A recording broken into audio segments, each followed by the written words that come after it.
Yung mga magkano yan? 15 po isa. O, pwede 10 na lang. Ay, grabe naman kayo.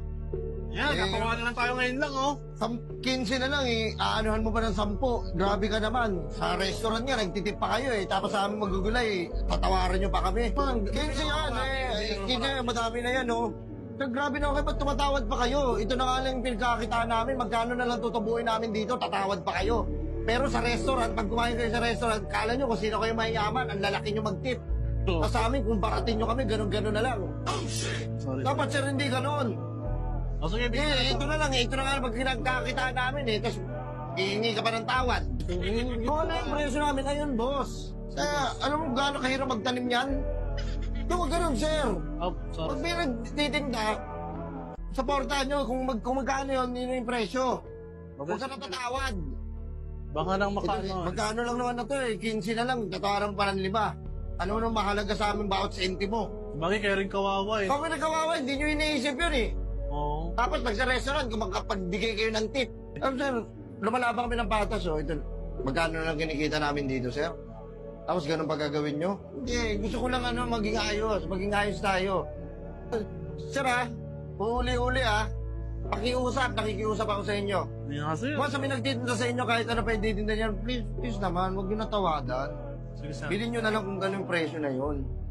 Kasi kawawa naman eh, naglalako. Mga kalusot eh, kasi Hindi pwede yung ganyan. nakasanayan lang, sir. Nakasanayan nyo na yung ganyan. Oo, tawad. Diba? Namana ko yan eh. Namana ko yan sa magulang ko. Ang pangit ng pamana sa'yo. Sususin lang. Ay, wala naman ibang mamanahin eh. Yan lang eh.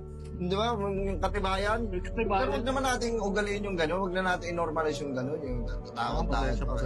Okay dahil nagtitipid kayo. Pero isipin nyo naman yung paghihirap ng tao. Kung paano nila lakuin niya. Kung saan ba nila kinukuha yung mga yan. Kung paano magtakin ng mga ganyan-ganyan. Hindi kasi, sir. Yung iba naman kasi, sir, grabe makapatong na ito. Yung peche, minsan may nakita ko 30 na yan. Oh, bakit sa atin? 15 lang naman Eh, baka makalusot lang.